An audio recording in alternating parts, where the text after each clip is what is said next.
Hello everyone, welcome to the Speed Up Education.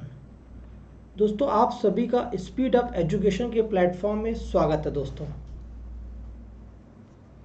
दोस्तों मैंने previous classes में और अभी कुछ दिन पहले ही 1 वीक पहले एसएससी के किरण पब्लिकेशन का पूरा कंप्लीट सॉल्यूशन स्टार्ट किया। और सॉल्यूशन का स्टार्ट करने का तरीका है जो प्रीवियस ईयर क्वेश्चन है, क्वेश्चन पर कॉन्सेप्ट के साथ डिस्कस करते हुए चलेंगे और एक सीरियल ऑर्डर में। जैसे कि टाइप वन को कंप्लीट करेंगे, टाइप वन हम लोग कंप्लीट कर चुके हैं, इक्विलैटरल ट्रायंगल समबाहु त्रिभुज। टाइप टू आइसोसेलेस से रिलेटेड है, टाइप टू का हाफ कंप्लीट हो चुका है, रिमेनिंग आज वाली वीडियो में कंप्लीट हो जाएगा। इसके बाद टाइप थ्री स्टार्ट होगा। ठीक है, तो अभी प्रीवियस क्लास देख सकते हो और प्लेलिस्ट बना हुआ है इसका, किरण मैथ के नाम से प्लेलिस्ट बना हुआ है। और मैं अनअकैडमी प्लस एजुकेटर हूँ दोस्तों, आप मुझे अनअकैडमी फॉलो कर सकते हैं। ये कंप्लीट कोर्स अर्थमेटिक का 7 जुलाई से स्टार्ट हो रहा है और एडवांस का कोर्स भी स्टार्ट हो रहा है। अर्थमेटिक में प्रॉफिट एंड लॉस स्टार्ट होगा 7 तारीख से और एडवांस में अलजेब्रा स्टार्ट होगा। तो अभी दोनों क्लासेस को ज्वाइन कर सकते हैं। टाइमिंग भी 10:30 बजे से है और आपके अकॉर्डिंगली सब कुछ है। और आप इस कोड का यूज़ करके कोर्स को ज्वाइन कर पाएंगे, रजत YT10। इस कोड का इस्तेमाल करिए किसी भी अनअकैडमी क्लास के लिए, चाहे वो प्लस क्लास हो चाहे वो फ्री क्लास हो। लास्ट क्लास में हमने टाइप टू स्टार्ट किया था, तो ये वाला क्वेश्चन डिस्कस किया था। आइसोसेलेस के बारे में पूरा कॉन्सेप्ट बताया था कि आइसोसेलेस ट्रायंगल एक ऐसा ट्रायंगल होता है इसकी दो साइड बराबर होती है, दो एंगल बराबर होते हैं और एक मीडियन होती है। जो मीडियन होती है वही परपेंडिकुलर होती है, वही हाइट होती है, वही एल्टीट्यूड होती है और वही परपेंडिकुलर बाइसेक्टर होता है। एक बार देख लो, सब सही चल रहा है। हाँ, त्रिभुज के जो 4 सेंटर होते हैं, इन सेंटर, अंतः केंद्र, ऑर्थो सेंटर, लंब केंद्र, सरकम सेंटर यानी कि परिकेंद्र और आपकी मीडियन माध्यिका, वो एक ही लाइन पर पड़ते हैं। ठीक है और ये हमने हाइट निकाली थी बेटा, और ये हमने एरिया निकाला था आइसोसेलेस ट्रायंगल का। ये क्या निकाला था, राइट एंगल आइसोसेलेस ट्रायंगल यानी समद्विबाहु समकोण समद्विबाहु त्रिभुज का हमने निकाला था एरिया, हाइपोटेन्यूज का स्क्वायर डिवाइड बाई 4। फिर हमने ये क्वेश्चन डिस्कस किए थे पहले, ये सारे क्वेश्चन डिस्कस कर चुके। ये पूरी PDF आप डाउनलोड कर सकते हैं। आपको टेलीग्राम चैनल ज्वाइन करना पड़ेगा, आपको ये पूरी रिटर्न PDF ही मिल जाएगी।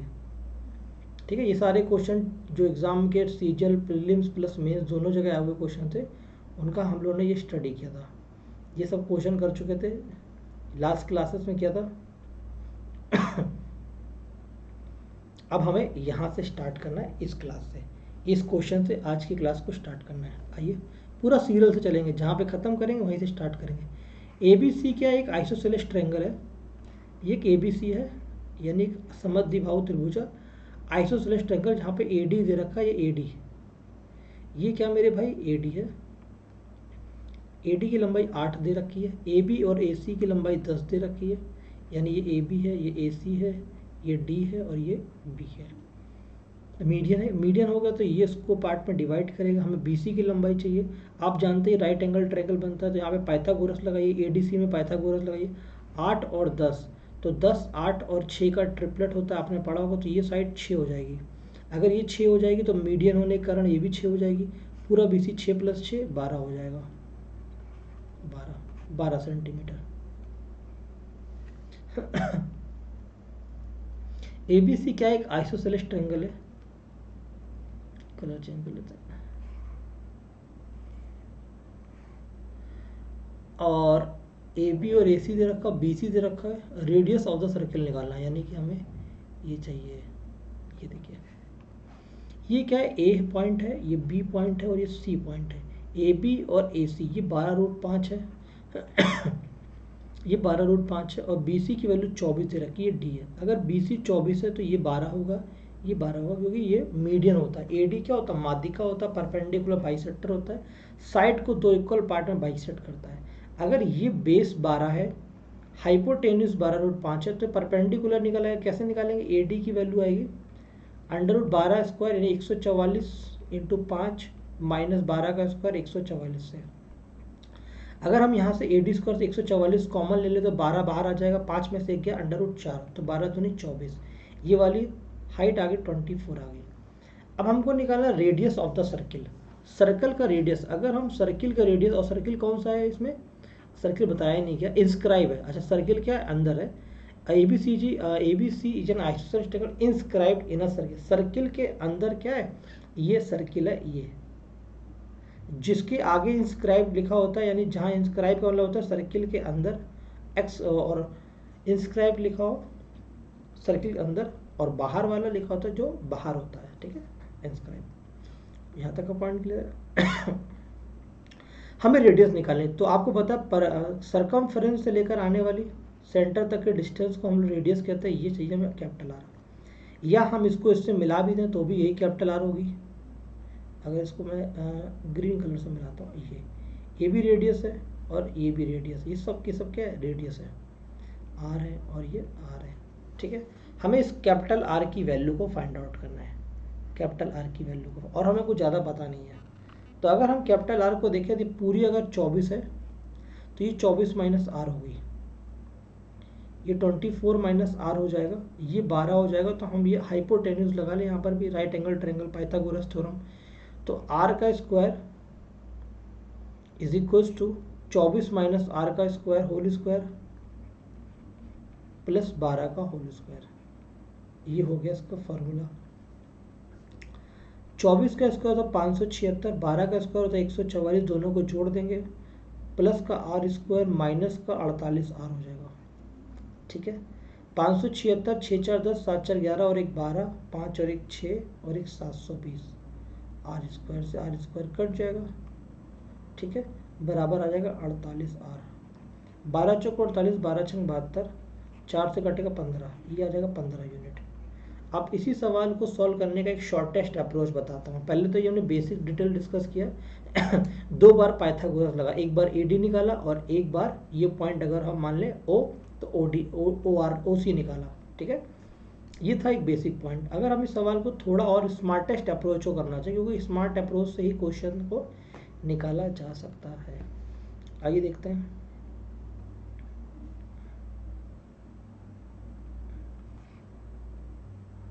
ठीक है, ये क्या एक सर्किल बना हुआ है, एक वृत्त है, ठीक है। वृत्त के अंदर एक हमारा सर्किल बनाया, एक वृत्त के अंदर एक त्रिभुज बनाया गया था, ये त्रिभुज वृत्त के अंदर बनाया गया था।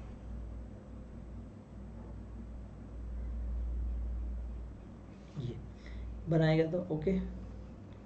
ये नाम ए था, ये बी था और ये सी था, और उस पर एक परपेंडिकुलर भी ड्रॉ किया गया था, ए डी, ठीक है।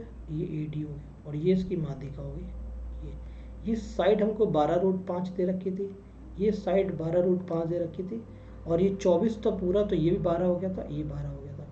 हमने पाइथागोरस लगाया था एडीसी में, तो हमारी ये यूनिट 24 निकल कर आ गई थी, ये वाली साइड 24 निकल कर आ गई थी। अब हमको निकालना क्या था, इसकी वो निकालनी थी, क्या निकालनी थी यहाँ इसकी निकालनी थी हमको, रेडियस निकालनी थी बाहर वाले वृत्त की। तो ये सेंटर था अगर सर्किल का, तो ये रेडियस थी। ये देखिए हम इसको थोड़ा डार्क कर दे रहे हैं, ये रेड से सर्किल बना दे रहे हैं, रेड से। हमें इस सर्किल, इस ट्रायंगल को थोड़ा ध्यान से देखना है, ट्रायंगल को ध्यान से। ये 12 है, ये 90 डिग्री है, और ये हाइपोटेन्यूस है ये, और ये परपेंडिकुलर, ये बेस है। किसी भी राइट एंगल ट्रायंगल में हमें पता है राइट एंगल ट्रायंगल है, बहुत ध्यान से देखना है ये, ठीक है, बहुत ध्यान से देखिए, बहुत ध्यान से, बिल्कुल स्मार्टेस्ट अप्रोच है, ठीक है। ये 12 है और ये राइट एंगल ट्रायंगल है हमारा, ये क्या है, राइट एंगल ट्रायंगल है। अब आप क्वेश्चन के आंसर पर आइए, ऑप्शन पर आइए। जो रेडियस हमारी आ रही है वो इंटीजर फॉर्मेट में आ रही है, जो रेडियस है वो इंटीजर है, यानी पूर्णांक है, यानी कि यहाँ पर कोई डेसिमल और कोई फ्रैक्शन का चक्कर नहीं है। तो जब रेडियस इंटीजर है इसका मतलब ये कंप्लीट एक ट्रिपलेट बन रहा होगा, तभी तो भाई देखो यहाँ पे 3 4 5 होता है, एक रेडियस क्या, एक 3 4 5 होता है, एक इंटीजर फॉर्मेट में है सब कुछ। अगर ये 12 है तो 12 के जितने भी ट्रिपलेट होते हैं वो हमें अपने दिमाग में रखने हैं। 12 क्या, 3 का 4 गुना, 3 5 और 4 ट्रिपलेट होते हैं, यहाँ पे 4 4 गुना किया गया, 4 और ये 4, तो क्या हो गया भाई, 3 4 5, ये हो गया 20 और ये हो गया 4 चौको 16, ये हो गया हमारा 20 और ये हो गया 4 चौको 16। थोड़ा ध्यान से देखिए कहीं बोल्ड तो नहीं रहा है। 3 4 5, क्या ये मामला फिट बैठ रहा है, इसको हमें चेक करना पड़ेगा, क्रॉस वेरीफाई। मैंने क्या कहा, ये 3 बना हुआ 4, या तो देखो यहाँ पर क्या है 12 हो सकता है, ये तो 4 का मल्टीप्लाई है, 4 में 3 का हो सकता है, ये 4 चौको 16 हो और ये 4 पंचे 20 हो। दोनों चीज़ को पॉइंट समझिए, मैं ये कहना चाहता हूँ ये 3 4 5 का ट्रिपलेट होता है, 3 4 5 का, तो यहाँ पे क्या 3 का मल्टीप्लाई हुआ तो ये 15 हो गया, और यहाँ पर भी 3 का मल्टीप्लाई होगा तो ये 9 हो गया, ये 9 हो गया, ये वाली चीज़ 9 आ गई, और ये 12 और ये 15, और 12, 9 और 15 का हमने ट्रिपलेट पढ़ा हुआ है। क्या 12, 9 का ट्रिपलेट क्या 3, 4 और 5 का है।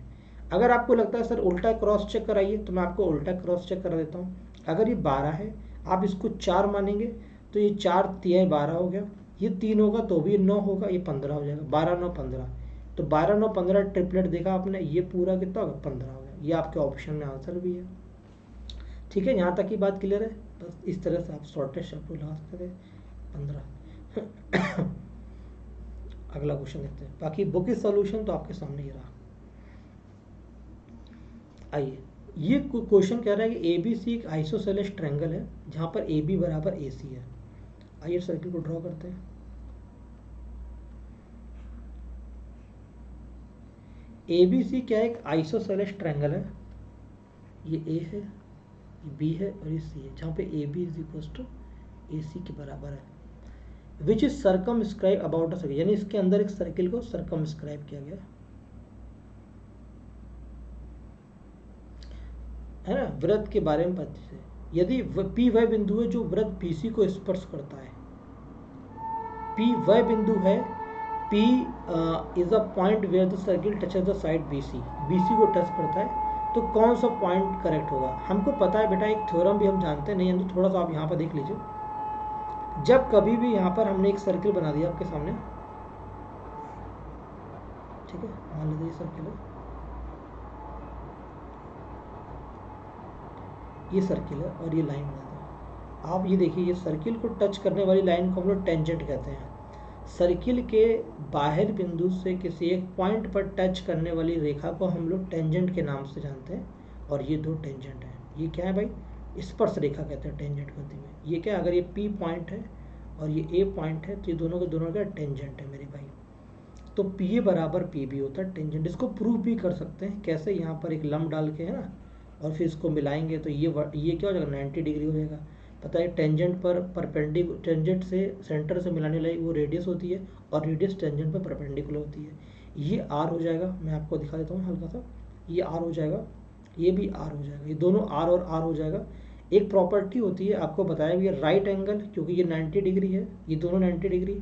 राइट एंगल, हाइपोटेन्यूज, देखो ये हाइपोटेन्यूज दोनों में कॉमन है, ये पीओ हो गया, दोनों कॉमन है। और साइड, ये देखिए राइट एंगल, हाइपोटेन्यूज और साइड, ये दोनों में दोनों कॉमन है। तो ये क्या होगा, हमारा एक सिमिलर ट्रायंगल हो गया, सॉरी ये कॉन्ग्रुएंट ट्रायंगल हो गया, कॉन्ग्रुएंसी। तो 90 के सामने आ रहा है, 90 के सामने आ रहा है, तो ये वाली साइड भी इसके सामने दोनों बराबर होंगी, इसके सामने भी दोनों बराबर होगी। तो पी ए बराबर पी बी ऐसे प्रूफ हो जाता है। और देखो इस वाले एंगल के सामने ये वाली साइड बराबर है, करस्पॉन्डिंग एंगल सामने ये बराबर है, ये भी रेडियस और रेडियस है। तो जिस भी ट्रायंगल में, दो ट्रायंगल में दो एंगल बराबर हो जाए, तीन एंगल, दो एंगल बराबर, तीसरा अपने आप बराबर हो जाए, करस्पॉन्डिंग राइट साइड का रेशियो सेम हो जाए, तो वो हमारा क्या कहलाता है, कॉन्ग्रुएंट कहलाता है। और कई सारी प्रॉपर्टी होती है, angle angle angle, side side side होती है, और एक आरएचएस प्रॉपर्टी भी होती है। उसके थ्रू ने प्रूफ कर दिया कि दोनों लंबाई बराबर होती है, पी ए बराबर पी बी होता है। ठीक है, बाकी जब कॉन्सेप्ट आएगा तो सर्किल तब बताया जाएगा। अब हम यहाँ पर क्या, ये वाली साइड जो होगी इसके बराबर होगी, ये वाली साइड इसके बराबर होगी, यानी यहाँ पर अगर क्यू नाम दे दें और आर दे दें तो बी क्यू बी पी के बराबर होगा, सी आर सी पी के बराबर होगा, ये भी इसके बराबर होगा। अब पूछा इसमें से कौन सा रिलेशन ट्रू है। अगर ये आइसोसेलेस ट्रायंगल है, दोनों साइड बराबर है, तो ये जब दोनों साइड बराबर है तो इस पॉइंट को थोड़ा ध्यान से देखिए। ये बी क्यू है, देखो मैं लिख देता हूँ आपके सामने, ए क्यू बराबर ए आर है, और यहाँ पर पी सी बराबर सी आर है, और बी पी बराबर बी क्यू है। जब बी पी बराबर बी क्यू है, बी पी बराबर क्या मेरे भाई, बी क्यू है, बी पी बराबर बी क्यू है, तो ये बी पी की लंबाई जो होगी वो पी सी के बराबर होगी। क्या होगी, बी पी की लंबाई पी सी के बराबर होगी, क्योंकि सर्कल जो है इसको सर्कमस्क्राइब टच कर रहा है। ये दोनों साइड बराबर है, तो इसको मिड मिड कर देंगे। जब मिड मिड कर देंगे तो ये जब आधा हो जाएगा तो भी ये रेशियो दोनों का बैलेंस हो जाएगा। तो दोनों के दोनों साइड बराबर है, क्योंकि इनका जो साइड बराबर है तो इनका इंक्लिनेशन बराबर है, क्योंकि इनका ये जो दोनों एंगल है, ये दोनों एंगल भी बराबर है। क्या है, दोनों कोण भी जो है वो आपस में इक्वल है, तो दोनों का इंक्लिनेशन भी बराबर है, राइट। इसके हिसाब से ये बराबर होगा। नेक्स्ट क्वेश्चन क्या कह रहा है कि एक आइसोसेलेस ट्रायंगल है। क्या कह रहा है भाई, आइसोसेलेस ट्रायंगल है, आइसोसेलेस, ये ये क्या है, एक आइसोसेलेस ट्रायंगल हमारे पास मेरे भाई। हाँ, एक ये आइसोसेलेस ट्रायंगल है, बन देते हैं। ए बी सी एक आइसोसेलेस ट्रायंगल है और बी सी क्या है, बी सी के पैरेलल एक लाइन है एक्स वाई। आइए, एक A B C isosceles triangle है और बी सी के पैरेलल लाइन है एक्स और वाई। एंगल ए की वैल्यू 30 डिग्री है और ए बी बराबर ए सी है। जैसे ए बी बराबर ए सी हो गया तो ये 150 हो गया, ये 75 हो गया और ये 75 हो गया, 150 150। अगर ये 75 और ये लाइन एक्स वाई इसके पैरेलल है तो according to the corresponding angle, क्योंकि ये दो लाइन क्या है, कैसे निकालते हैं, देखो भाई, ये दो पैरेलल लाइन है और इनके बीच में ये ट्रांसवर्सल लाइन है। दो पैरेलल लाइन के बीच में ट्रांसवर्सल लाइन है तो ये वाला जो एंगल होता है और ये वाला एंगल होता है आपस में बराबर होता है ड्यू टू करस्पॉन्डेंस एंगल। संगत कोण आपस में बराबर होता है अकॉर्डिंग टू करस्पॉन्डेंस एंगल। ठीक है, कौन सा एंगल बराबर है, ये दोनों एंगल आपस में बराबर है करस्पॉन्डेंस एंगल के कारण। इस लाइन को आप आगे बढ़ा लीजिए, इस लाइन को आप आगे बढ़ा लीजिए, देखिए दो पैरेलल के बीच करस्पॉन्डेंस एंगल, ये भी 75 डिग्री होगा और ये भी 75 डिग्री होगा। ठीक है, ये दोनों के दोनों 75 होंगे। तो हमसे क्या कह रहा है, बी एक्स वाई की वैल्यू क्या होगी, where is B X Y, कहाँ पर है B X Y, B X Y ये वाला एंगल कितना होगा, B X Y B X Y यानी कि ये वाला एंगल मांग रहा है वो, बी एक्स वाई ये वाला एंगल मांग रहा है, ये तो बी एक्स वाई कितना होगा, 180 में से 75 को माइनस कर देंगे, 105 डिग्री आ जाएगा, क्योंकि स्ट्रेट लाइन पर 180 डिग्री का एंगल बनता है। ठीक है, आगे देखिए, vertical angle A of an isosceles triangle A B C 3 times है। देखिए क्या कह रहा है सवाल, जो ए एंगल है वो 3 गुना है एंगल बी के बराबर है।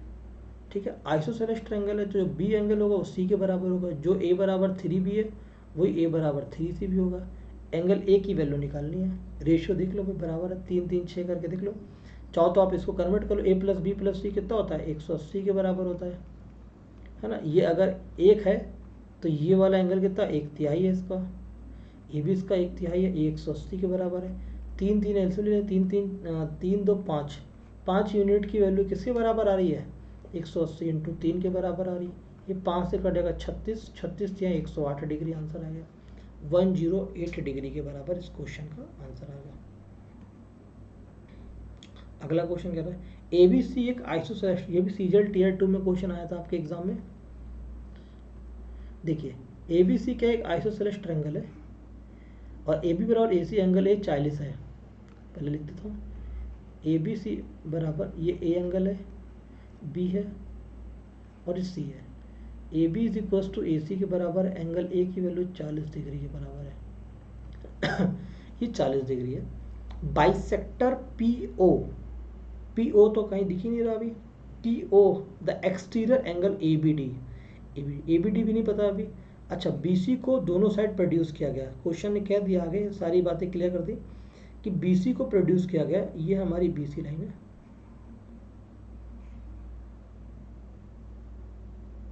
ये प्रोड्यूस कर दिया गया। किस तरह से प्रोड्यूस किया गया, दोनों साइड, एक बार ए बी डी वाला, ये वाला साइड डी है और ये वाला साइड ई है, इसको ऐसे प्रोड्यूस किया गया ये। तो पी ओ एक्सटीरियर एंगल बनाना, bisector of P O, P O, P O किधर है, पी ओ किसका बाइसेक्टर है, ए बी डी का, ए बी डी का पी ओ बाइसेक्टर है, एक्सटीरियर एंगल बाइसेक्टर है ये इसका बाइसेक्टर है एक्सटीरियर। और ए सी ई का बाइसेक्टर क्या, क्यू ओ है, क्यू ओ है। दोनों अच्छा मीट भी करते, तो देखो सामने तो मीट नहीं कर पाएंगे, तो मीट करने के लिए पीछे आना पड़ेगा इन लोगों को। मैंने ऐसे खींच दिया लाइन, आप लोग ऐसा मत सोचिएगा सर ऐसे मीट नहीं करेंगे, लेकिन वो पीछे बनाऊंगा तो बन नहीं पाएगा डायग्राम, इसलिए मैंने डायग्राम ऐसे बनाया। बनाना तो मैं जैसे क्रॉस में चाहिए था, मैं आपको दिखा देता हूँ, वरना आप बाद में कहेंगे गुरुजी ये क्या कर दिया, बाद में आप कहेंगे मुझसे गुरुजी ये क्या कर दिया। ये देखो ट्रायंगल है, ये इस साइड को प्रोड्यूस किया गया, इसको साइड को आगे बढ़ा दिया। ठीक है, ये इसका एक्सटीरियर एंगल, ये इसका एक्सटीरियर एंगल मेरे दोस्त, और ये इसका एक्सटीरियर एंगल, ये दोनों बाइसेक्ट कर रहे हैं यहाँ पर ओ पॉइंट पर। सवाल ये कह रहा है एग्जैक्टली ये ओ पॉइंट पर बाइसेक्ट कर रहे हैं, तो ये पी ओ है और ये क्यू है, ये सी है, ये बी है, ये ए है, और सवाल क्या कह रहा था, अच्छा, इधर डी प्रोड्यूस किया गया और ये ई प्रोड्यूस किया गया, और कुछ दिया था। एंगल ए की वैल्यू 40 है, ये दोनों साइड बराबर होंगे आइसोसेलेस, ये 40 दे रखा है, ठीक है। एक कॉन्सेप्ट होता है मेरे दोस्त, मैं प्रूफ नहीं करूंगा कॉन्सेप्ट को। जब भी किसी भी ट्रायंगल के अंदर दो एक्सटीरियर एंगल को बढ़ाया जाता है, दो एक्सटीरियर एंगल बाइसेट करते हैं, वो एंगल जो होता है अपोजिट इंटीरियर एंगल का 90 माइनस हाफ होता है एंगल। जो भी इंटीरियर एंगल होता है उसका हाफ जो होता है 90 से माइनस होता है। ये कब होता है? जब दो एक्सटीरियर एंगल बाइसेट करते हैं।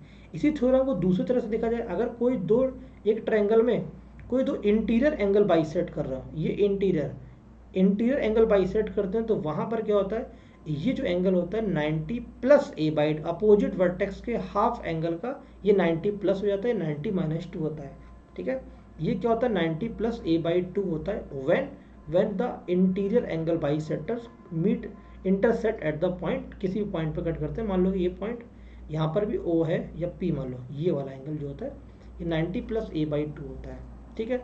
अगर आप 90 plus A by 2 90 minus A by 2 को ऐड करेंगे, दोनों 90 plus A by 2 90 minus A by 2 को आप ऐड करेंगे, कट जाएगा, 180 आ जाएगा। यानी कि दो किसी भी ट्रायंगल के दो इंटीरियर एंगल बाइसेक्टर और दो एक्सटीरियर एंगल बाइसेक्टर का जो सम होता है वो 180 डिग्री के बराबर होता है। यानी ये सम कितना है? ये 180, इन दोनों एंगल का जो सम है मेरे भाई ये 180 के बराबर है, 180 के बराबर होता है। अगर आपसे ये भी क्वेश्चन पूछा तो आप डायरेक्ट निकाल सकते हैं, ठीक है। इस थ्योरम को प्रूव भी कर सकते हैं, क्योंकि इंटरनल बाइसेक्टर है तो ये b बाई 2 हो जाएगा, ये भी b बाई 2 हो जाएगा, ये c बाई 2 हो जाएगा, ये भी c बाई 2 हो जाएगा।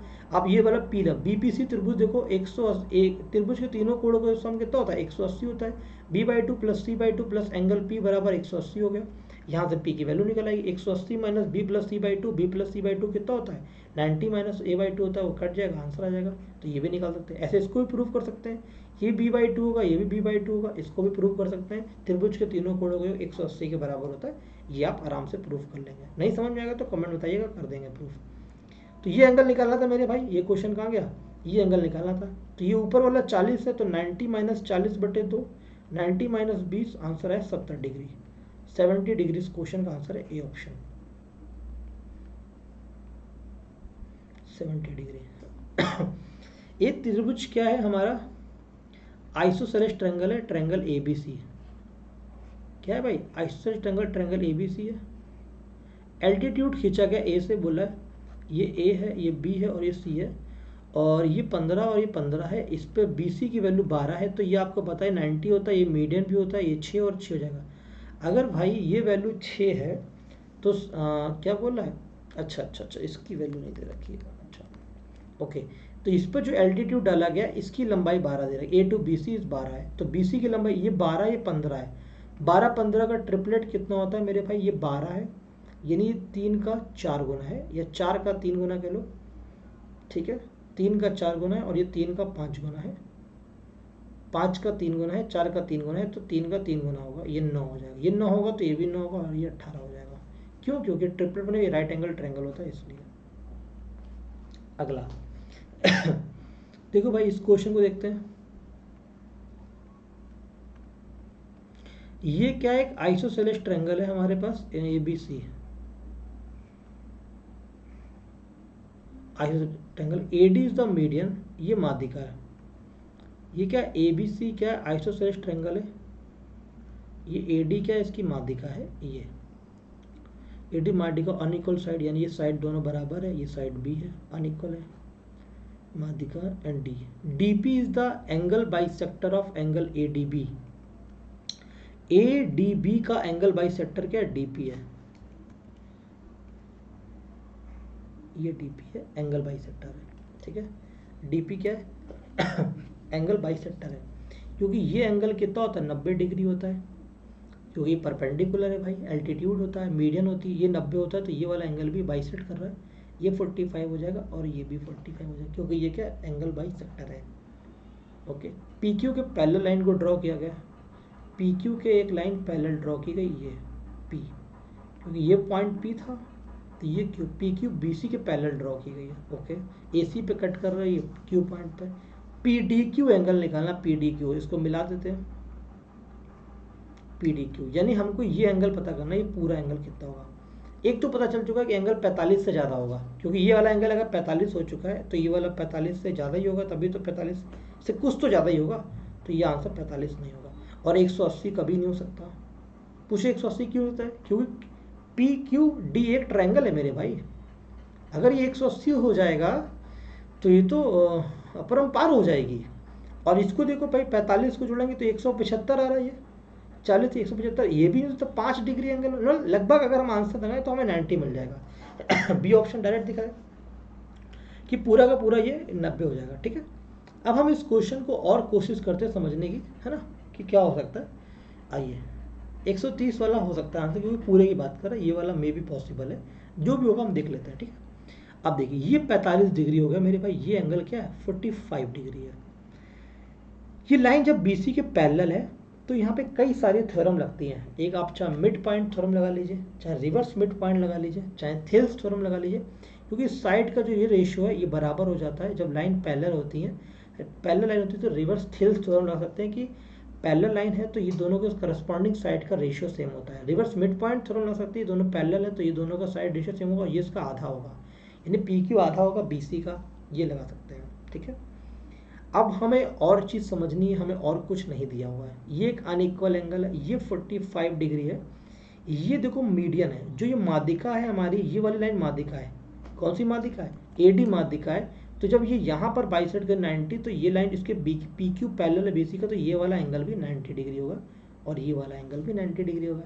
अगर ये 90 होगा तो ये वाला एंगल भी 45 डिग्री होगा, ये वाला एंगल भी 45 होगा। अब ये वाला एंगल 90 डिग्री है, क्या ये वाला एंगल क्या 90 डिग्री है। अब आप एक चीज़ देखिए, ये वाला जो साइड है, यानी अगर हम यहाँ पे इसका नाम दे दें, क्या O नाम दे दें, OD दोनों में कॉमन है, राइट एंगल हाइपोटेन्यूज साइड। या आप क्या दूसरा कॉन्सेप्ट लगा सकते हैं, एंगल साइड एंगल। क्या लगा सकते हैं? एंगल साइड एंगल, क्योंकि एक 45 डिग्री, क्या एंगल 45 डिग्री ये साइड और ये 90 डिग्री, तो ये यहाँ पे 90 डिग्री ये साइड और ये भी लगा सकते हैं। तो इस हिसाब से दोनों के दोनों क्या होंगे हमारे कॉन्ग्रुएंट एंगल, तो ये दोनों चीज़ बराबर हो जाएंगी। ये दोनों बराबर हो जाएंगे, ये भी क्योंकि मीडियन है तो ये दो इक्वल पार्ट में डिवाइड कर रहा है। ये मीडियन है तो ये OP की लंबाई भी OQ के बराबर माध्यिका है हमारी। ठीक है मेरे भाई, पॉइंट घबराइए मत, सब कुछ ये साइड सेम है, ये साइड सेम है, ये भी सेम, ये भी सेम, ये सब कुछ सेम आ रहा है। ठीक है, हमने ये सारी थ्योरम लगा दी, क्योंकि आपको मैंने आपने अगर थेल्स थ्योरम और मिड पॉइंट थ्योरम नहीं पढ़ा तो थोड़ा सा मे भी कम समझ में आया। ठीक है, तो ये दोनों बराबर हो गए। तो क्या कह रहा, PDQ की वैल्यू क्या होगी जब सब बराबर हो गया, तो इस वाली साइड सामने 45 है तो इस वाली साइड सामने ये भी 45 एंगल होगा, तो दोनों का सब 90 के बराबर होगा। ठीक है, एक बार और देखता हूँ, मैं आपको एक्सप्लेन करने की कोशिश करता हूँ कि अगर शायद थोड़ा क्लियरेंस और बढ़ जाए। आपका हौच पौच हो गया था, ये 45 था तो ये वाला पॉइंट मैंने अगर O माना तो ये मिड पॉइंट होगा, क्योंकि माध्यिका को ये इंटरसेक्ट कर रहा है ये। ठीक है, ये भी 90 होगा। अगर ये 45 90 हो चुका तो ये वाला एंगल भी 45 होगा और 90 होगा। अब यहाँ पर आप एंगल साइड या ये साइड लगा सकते हैं, ये एंगल ये साइड ये एंगल लगा सकते हैं। तो इस प्रॉपर्टी का भी इस्तेमाल कर सकते हैं, बहुत सारी प्रॉपर्टीज आप जिनका यूज़ कर सकते हैं। देखिए आप जानते हैं रिवर्स थेल्स थ्योरम या रिवर्स मिड पॉइंट थ्योरम, अगर ये दोनों लाइन पैरेलल गिवन है तो ये दोनों साइड के रेशियोज बराबर होंगे। ठीक है मेरे भाई, ये दोनों बराबर है तो इसके सामने एंगल 45 है तो ये वाला एंगल 45 बनेगा, और दोनों मीडियन का इंक्लिनेशन भी बराबर होगा। कई सारी चीज़ों से आप देख सकते हैं। ठीक है, 90 डिग्री। ये एक फिगर बनाया गया, not drawn to scale, given the below if AD बराबर DC बराबर BC, AD DC मैं अपने अकॉर्डिंग कर लेता हूँ, AD DC और BC बराबर, BCE की वैल्यू कितनी 96 डिग्री है, DBC की वैल्यू कितनी होगी। देखिए आई समझता है, आसान क्वेश्चन है। अगर मैं इस एंगल को थीटा मान लूँ तो ये एक आइसोसेलेस ट्रायंगल है, साइड के सामने वाले एंगल बराबर होते हैं तो ये वाला एंगल भी थीटा होगा। ये दोनों थीटा और थीटा हो गए तो दो इंटीरियर एंगल का सम अपोजिट एक्सटीरियर एंगल के सम के बराबर होता है, ये भी 2 थीटा हो गया। ये थीटा और ये थीटा 2 थीटा हो गया। तो ये वाला आइसोसेलेस ट्रायंगल है, CDB दो साइड बराबर है तो ये भी 2 थीटा हो गया। ठीक है मेरे भाई, ये 2 थीटा हो गया। यहाँ तक का पॉइंट आपको बिल्कुल क्रिस्टल क्लियर है, कोई दिक्कत वाली बात आपके दिमाग में नहीं आनी चाहिए। ठीक है, हमें निकालना क्या, DBC की वैल्यू निकालनी है, यानी DBC ये 2 थीटा की वैल्यू हमें फाइंड आउट करनी है। ध्यान से देखिए इस त्रिभुज को आप, कि ये वाला जो ट्रायंगल है, मैं आपके सामने हाईलाइट करता हूँ लाइन के थ्रू, हाईलाइटिंग यहाँ से करता हूँ। ये वाला ट्रायंगल देखिए आप, ये और ये वाला ट्रायंगल देखिए। इस वाले ट्रायंगल में आप ये ध्यान दीजिए कि ये वाला एंगल और ये वाला एंगल का जो दो इंटीरियर एंगल का सम दो एक्सटीरियर के बराबर है, यानी जो थीटा प्लस 2 थीटा जो है वो 96 डिग्री के बराबर है। 3 थीटा की वैल्यू कितनी होगी, 96 डिग्री। तो थीटा कितना आ गया, 32 डिग्री है। अगर थीटा 32 तो 2 थीटा कितना होगा, 2 इंटू 32, ये हो गया 64 डिग्री के बराबर, 64 डिग्री आंसर आ गया। बहुत ही इजी क्वेश्चन था, आपने आराम से लगा लिया। ठीक है। देखो, in an isosceles triangle, triangle ABC given है। ये क्या एक आइसोसेलेस ट्रायंगल है, और ये क्या आइसोसेलेस ट्रायंगल में ये एबीसी दे रखा है, एबीसी, ए बी बराबर ए सी इन बाइसेक्टर ऑफ एंगल बी। ये एंगल बी का बाइसेक्टर है और ये एंगल सी का बाइसेक्टर है, दोनों डी पॉइंट पर मीट कर रहे हैं, दोनों डी पॉइंट पर मीट कर रहे हैं, डी पॉइंट पर। ठीक है, ये ए है, ये बी है और ये सी है। बाइसेक्टर ऑफ ये दोनों डी पर मिल रहे हैं, ए बी बराबर ए सी है। एंगल ए की वैल्यू 80 डिग्री है। तो मैं आपको बता चुका हूँ, जब दो बाइसेक्टर जहाँ पर मिलते हैं वो एंगल जो होता है 90 प्लस अपोजिट एंगल का हाफ होता है। ठीक है, अगर ये एक्सटीरियर होते तो 90 माइनस हो जाता, तो 90 प्लस 80/2, ये 90 प्लस 40, 130 डिग्री आंसर आएगा। ओके, त्रिभुज एबीसी एक आइसोसेलेस ट्रायंगल है। ये क्या है, आइसोसेलेस राइट एंगल ट्रायंगल है। ओके, एक आइसोसेलेस राइट एंगल ट्रायंगल है। अब इसमें क्या है, एंगल जो सी है वो 90 डिग्री है। ये सी है तो ये ए होगा और ये बी होगा। डी एक पॉइंट है ए बी पर, हम मान लेते हैं डी क्या है, डी एक मिड पॉइंट है। जब कोई भी जानकारी नहीं दे रखी तो डी को मिड पॉइंट मान लिया। डी क्या है, हमारा मिड पॉइंट है, कोई इन्फॉर्मेशन नहीं तो डी को मिड पॉइंट मान लिया। अगर ये राइट एंगल आइसोसेलेस है तो 90 होता है, ये 45 होता है एंगल, और ये एंगल भी 45 होता है। बताया तो मैंने, ये साइड रूट वन यूनिट होती है, ये 1 यूनिट होती है, तो ये रूट 2 यूनिट होती है जब 45-45-90 का ट्रायंगल बनता है। अब हमें क्या निकालना है कि ये ए बी हो गया, हमें ए डी स्क्वायर यानी कि ये निकालना है प्लस बी डी स्क्वायर। अगर ये रूट 2 है, ये रूट 2 का हाफ होगा यानी 1/√2, और ये 1/√2 होगा, आधा आधा होगा क्योंकि मिड पॉइंट माना मैंने डी को। तो हमें ए डी स्क्वायर निकालना है, ए डी स्क्वायर। तो भाई देखो, A D square plus B D square, A D. और देखो भाई, जब भी किसी भी आप राइट एंगल ट्रायंगल में जो इसका ये मिड पॉइंट होता है तो इस वर्टेक्स को लाइन मिलाते हैं, ये क्या होती है, इसकी माध्यिका बन जाती है सी डी। क्यों, एक साइड के मिड पॉइंट से अपोजिट वर्टेक्स को मिलाने वाली लाइन को हम लोग माध्यिका कहते हैं। तो जो लंबाई इसकी है वही लंबाई इसकी भी होती है 1/√2, क्योंकि सर्कम रेडियस होती है ये राइट एंगल ट्रायंगल की, सर्कम रेडियस के बराबर होती है। ये तीनों चीज़ बराबर है। ठीक है भाई, ए डी स्क्वायर की वैल्यू कितनी, 1/√2, 1/2, और ये भी 1/2 के बराबर है। ये जो दोनों बराबर A D square plus B D square. ठीक है भाई, A D square plus B D square जो है ये 1/2 हो गया, 1/2, 1/2। ठीक है भाई, कोई घबराने वाली बात नहीं, ये 1/2 हो गया, A D square plus B D square, 1/2 plus 1/2 हो गया, A D square plus B D square, 1/2 हो गया। इससे बेटर है क्या, आप ए डी बराबर बी डी है, दोनों ही बराबर है, तो ये क्या होगा, twice of A D square हो गया। Twice of A D square यानी कि ये क्या होगा, twice of A D square. ये हटा देता 2 मिनट, और भी अलग तरीके से बता देता हूँ आपको, टेंशन मत लो आप। फिर ये क्या, twice of A D square, A D की वैल्यू कितनी, 1/2, ये आ गया 1 आ गया। ये क्या, पूरा का पूरा 1 आ रहा है, जो हमारा 1 आ रहा है। अब हमें ये देखना है कि सी डी स्क्वायर के कितने सी डी स्क्वायर के बराबर होगा। देखो, ये सी डी स्क्वायर है, अगर मैं इस सी डी स्क्वायर को करूँगा तो ये 1/√2 का, डोंट बी कन्फ्यूज। आइए पहले मैं बताता हूँ आपको लाइन से फिर से। मैंने क्या माना, डी को मिड पॉइंट माना। आपको पता है ये अगर 1 यूनिट होता है, ये 1 यूनिट होता है, तो ये √2 यूनिट होता है। सी डी एक मिड पॉइंट है, डी क्या है, मिड पॉइंट है। हमें ए डी की स्क्वायर निकालना है प्लस बी डी स्क्वायर निकालना है। तो A D square plus B D square, जो सी डी की लंबाई होती है वही इन दोनों की लंबाई के बराबर होती है। सी डी क्या, माध्यिका है, और ये सर्कम रेडियस भी होती है। अगर आप बाहर से एक सर्किल को ड्रॉ कर दें, हमें निकालना है A D square plus B D square. तो ए डी क्या होगा, ये वाला पॉइंट और ये वाले पॉइंट का स्क्वायर निकालना है, ए डी। चाहे आप ए डी स्क्वायर निकालिए या चाहे सी डी स्क्वायर निकालिए, बात बराबर है क्योंकि दोनों की लंबाई बराबर है।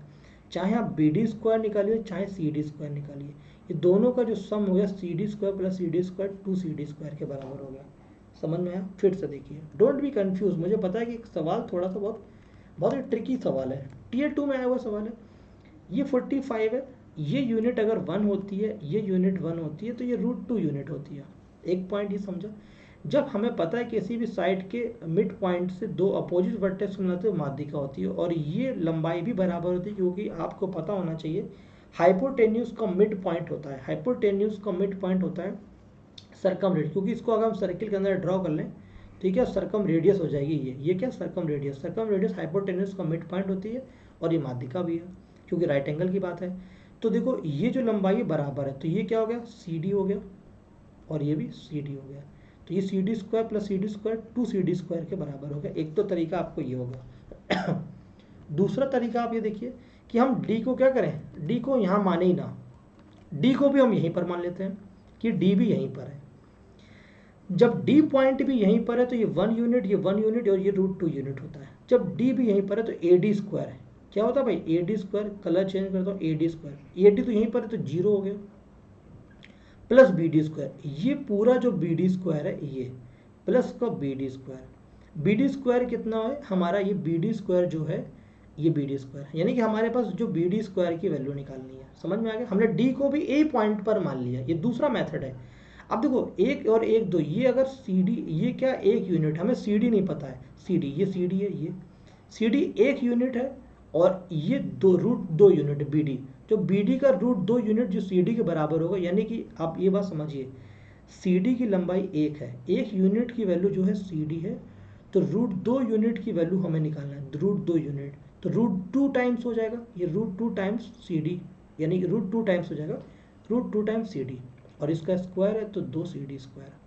समझ में आया कि नहीं आ रहा? बात समझ में आ रही कि नहीं आ रही? ये क्या हो जाएगा, √2 टाइम्स सी डी हो जाएगा, क्योंकि एक यूनिट अगर सी डी की वैल्यू है तो √2 कितना होगा, √2 सी डी के बराबर होगा। तो ये क्वेश्चन का सोल्यूशन हो गया। नहीं समझ में आए तो कमेंट बॉक्स में कमेंट करना, मैं आपको इसका तरीका फिर से समझा दूंगा। यहाँ तक थे इसके सारे क्वेश्चन जो हमने कंप्लीट करे। ये पूरा टाइप 2 आपका कंप्लीट हो चुका है। क्या हो चुका है? टाइप 2 आपका पूरा कंप्लीट हो चुका है ज्योमेट्री का, और जो कि आइसोसेलेस ट्रायंगल से रिलेटेड था। Thank you so much all of you, take care, God bless you, take care. और वीडियो अच्छा लग रहा हो तो इसको आप और जगह बताएं, अपने स्टूडेंट तक प्रमोट करें, लोगों को कनेक्ट करें। मैंने ये वीडियोस पढ़ाना स्टार्ट किया। Thank you so much, take care.